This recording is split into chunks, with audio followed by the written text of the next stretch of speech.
Selamat pagi. Tadi sesuai jadwal saya tadi memimpin misa pagi harian, misa online, misa streaming.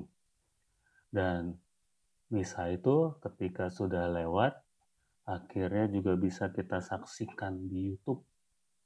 Dan saya lihat semakin lama itu orang yang ikut untuk misa streaming yang sama waktunya itu pada saat itu juga semakin banyak. Tapi kemudian mereka yang menyaksikan setelah waktunya itu semakin banyak. Lama-lama saya lihat ada tren naik terus. Semakin banyak, semakin meningkat. Entah yang ikut misa harian pada saat itu juga, kalau di kita itu misa jam 6, itu tambah banyak. Lalu kemudian sesudah itu semakin lama juga semakin banyak. Trennya itu semakin bertambah banyak. Nah, memang ada diskusi bahkan Bapak Paus sendiri mengatakan bahwa misa online ini berbahaya. Bahayanya apa? Orang jadi ketagihan. Ketagihan ikut misa online, lalu kemudian mereka tidak merasa lagi butuh datang ke gereja. Memang tidak semuanya.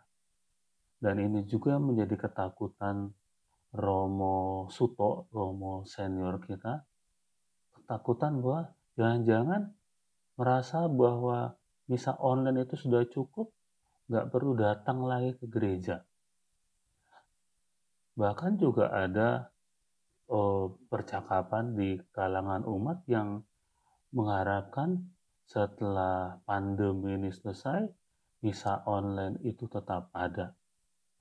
Buat saya sendiri pribadi sudah tidak relevan lagi, karena kebutuhannya sudah tidak terlalu, walaupun memang misa ini dibutuhkan katanya untuk mereka yang tidak bisa ke gereja karena sakit atau di daerah-daerah terpencil gitu ya.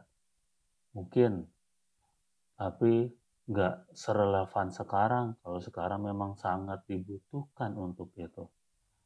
Nah, lalu yang kemudian yang menjadi permenungan saya adalah apakah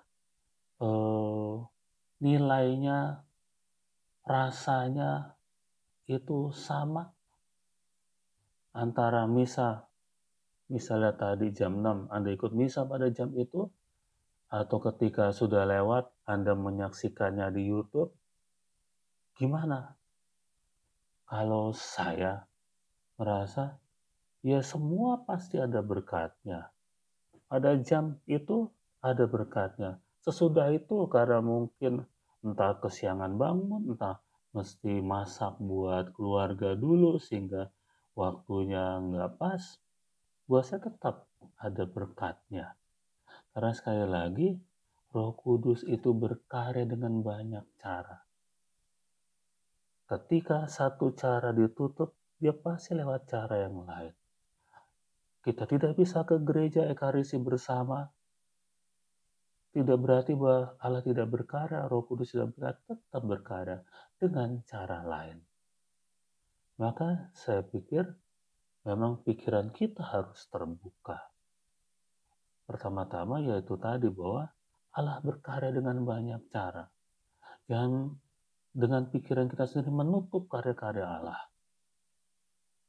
Sehingga dengan demikian, sesuai dengan pesan tadi pagi, dari bacaan pertama bersukacita, pengantar bersukacita, dua penutup pun Allah sumber sukacita.